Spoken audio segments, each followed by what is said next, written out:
दोस्तों, ये छोटा सा परिंदा हाउस स्पैरो कहलाता है, जो कि आमतौर पर हमें देहाती इलाकों के अंदर सबसे ज्यादा देखने को मिलती थी।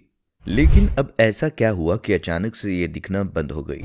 मार्च 2011 में एक्सप्रेस ट्रिब्यून के अंदर एक रिपोर्ट पब्लिश की गई, जिसके मुताबिक खास तौर पर साउथ एशिया के मुल्कों इंडिया, पाकिस्तान, बांग्लादेश के शहरों के अंदर इनकी आबादी लगभग खत्म होने के करीब है।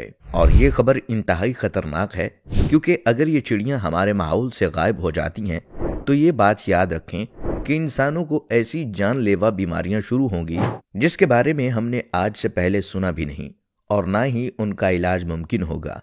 लेकिन कैसे, आइए जानते हैं। देखें, आज बहुत सारे फैक्टर्स ऐसे हैं जो कि सिर्फ इन हाउस स्पाइरोज को नहीं बल्कि कई लोकल परिंदों के नस्ल को एक एक करके खत्म कर रहे हैं। सिर्फ कराची शहर के अंदर इनकी पॉपुलेशन तकरीबन 80% तक गिर चुकी है। बिल्कुल यही हाल भारत के अंदर भी है, और वहां पर भी इनकी पॉपुलेशन 80% तक गिर चुकी है। 1958 में चाइना के लीडर माओ ने एक ऐसी गलती की थी जिसकी वजह से 4.5 करोड़ लोगों को अपनी जान देना पड़ी। दरअसल हुआ कुछ यूं कि चाइना के अंदर अगले 15 साल का एक मंसूबा बनाया गया कि इकोनॉमी को तरक्की देकर इसे अमेरिका और बरतानिया के बराबर पहुंचाना है। लिहाजा उस टाइम एग्रीकल्चर की परफॉर्मेंस को बढ़ाने के लिए माओ की हुकूमत के अंदर ही ग्रेट स्पाइरो कैंपेन को चलाया गया, जिसके मुताबिक चिड़ियों, चूहों, मक्खी और मच्छरों को बिल्कुल मारकर चाइना से खत्म करने का प्लान बनाया गया। खास तौर पर यह जुल्म इन चिड़ियों पर किया गया क्योंकि इनसे मुतल्लिक चाइनीज रिसर्चर का कहना था कि हर एक चिड़िया हर साल तकरीबन 4 किलोग्राम का अनाज खा जाती है और फलों को भी नुकसान पहुंचाती है। क्योंकि ये चिड़ियां करोड़ों की तादाद में मौजूद हैं, तो हम इस खाने को बचाकर अपने लोगों के लिए इस्तेमाल कर सकते हैं। लिहाजा इस कैंपेन की बहुत ज्यादा प्रमोशन की गई। इसके लिए बाकायदा एक फोर्स कायम की गई। चाइना के लोगों को मोटिवेट किया गया और पूरे चाइना के अंदर करोड़ों चिड़ियों को मार दिया गया। इनके अंडों और घोंसलों को तबाह कर दिया गया और अगले 2 सालों के अंदर इनकी तादाद लगभग खत्म होने के करीब आ गई।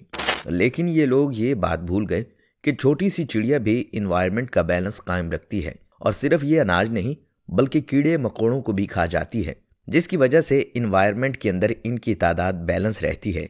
अब इसका उलट हुआ। देखते ही देखते कीड़ों की तादाद बढ़ने लगी। खास तौर पर टिड्डों की आबादी ये बड़े बड़े झुंड की सूरत में आते और हजारों एकड़ पर फैली फसलों को चट कर जाते। चाइना के लोगों ने ऐसा हमला पहले कभी नहीं देखा था, लिहाजा इस बार उन्होंने इससे बचाव के लिए स्प्रे भी शुरू किए। लेकिन ये स्प्रे उल्टा फसलों को जहरीला करके मजीद खराब करने लगे और इनकी पैदावार भी हद से ज्यादा गिर गई। फसलें इतनी ज्यादा कम हो गईं कि लोगों को खाने के लाले पड़ गए, कहत पड़ गया और लोग भूख से मरने लगे।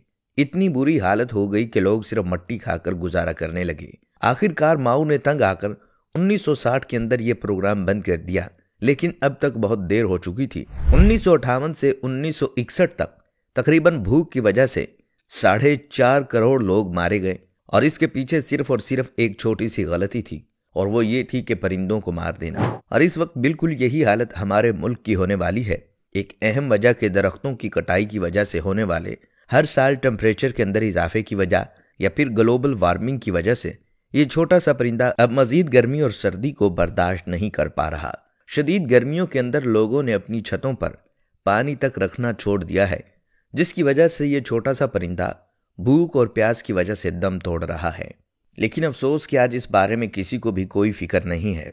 बाकी आप इस बारे में क्या सोचते हैं? अपनी कीमती राय का इजहार कमेंट सेक्शन में जरूर कीजिएगा।